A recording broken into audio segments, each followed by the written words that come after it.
ভাবুন তো, বিশ্ব ফুটবলের আলোচিত কিশোর তারকা কাভান সুলিভান নিজেই বলছেন তার পুরো পরিবার বাংলাদেশকে ভালোবাসে।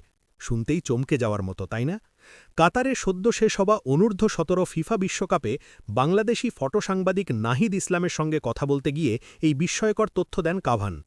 ম্যাচ শেষে নাহিদ সরাসরি তাকে প্রশ্ন করেন, ভবিষ্যতে যদি বাংলাদেশ জাতীয় দল থেকে ডাক আসে তিনি কি লাল সবুজ জার্সিতে খেলবেন? উত্তরে কাভান একদম স্পষ্টভাবে না বলেন এবং জানান তিনি বাংলা ভাষাও তেমন জানেন না।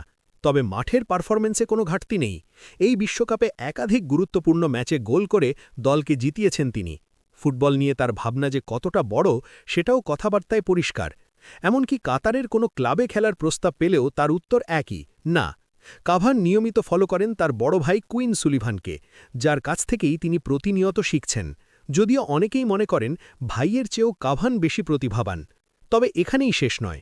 কুইন ও কাভান না খেললেও তাদেরই দুই ভাই রেনান ও ডেকলান সুলিভানের সবুজ পাসপোর্ট প্রক্রিয়া দ্রুত এগোচ্ছে। আর সেখান থেকেই ভবিষ্যতে বাংলাদেশের হয়ে টুইন সুলিভানদের মাঠে দেখার সম্ভাবনা তৈরি হচ্ছে। প্রশ্ন একটাই, সুলিভান পরিবার কি একদিন লাল সবুজ জার্সিতে নতুন ইতিহাস গড়বে? এই উত্তর লুকিয়ে আছে সময়ের হাতেই।